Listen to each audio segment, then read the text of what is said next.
In this video, we will attempt to describe the design and functionality of an autonomous vehicle. Through the use of real-life dramatization, we hope to clarify the complex workings of such a sophisticated device. We will concentrate on three major areas of operation: initialization, mapping, and obstacle avoidance. What we see here is the system in its power-off state. Each component, high-level software, low-level software, high-level hardware, and low-level software await the power switch to be turned on. After the switch is turned on, the high-level software quickly initializes a map and establishes the vehicle's current position. The low-level hardware begins by doing a quick check of its sensors. Following this quick initialization procedure, the high-level software begins to form an initial movement to begin the mapping procedure. As soon as the initial path has been created, it is relayed to the low-level software. The low-level software breaks the path into a set of vectors to be passed down to the hardware. The low-level software notifies the high-level hardware of the first vector to move along. The high-level hardware then tells the low-level hardware to adjust its orientation and proceed forward. The low-level software begins its movement and checks the surrounding area for obstacles. When one is encountered, the low-level hardware notifies the high-level hardware. The high-level hardware passes this notification to the low-level software, who takes note that an object is in the path of the vector.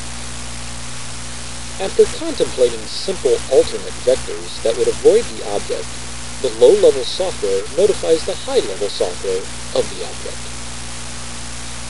The high-level software adds the object to the map of the environment and begins calculating a new path around the object. A curve that will avoid the object is found, and the initial path is modified to follow this new curve. The high-level software informs the low-level software of the new path. The low-level software then breaks the path into vectors, and the sequence repeats itself. Eventually, a full map of the environment is determined, and A-B point traversals will be possible. Various types of obstacles can be encountered during this mapping process. One possibility is the lack of ground in front of the vehicle. Since the vehicle cannot navigate over holes in the ground or stairs, it must simply avoid them. Another possible obstacle is the presence of a wall or other object in the path of the vehicle.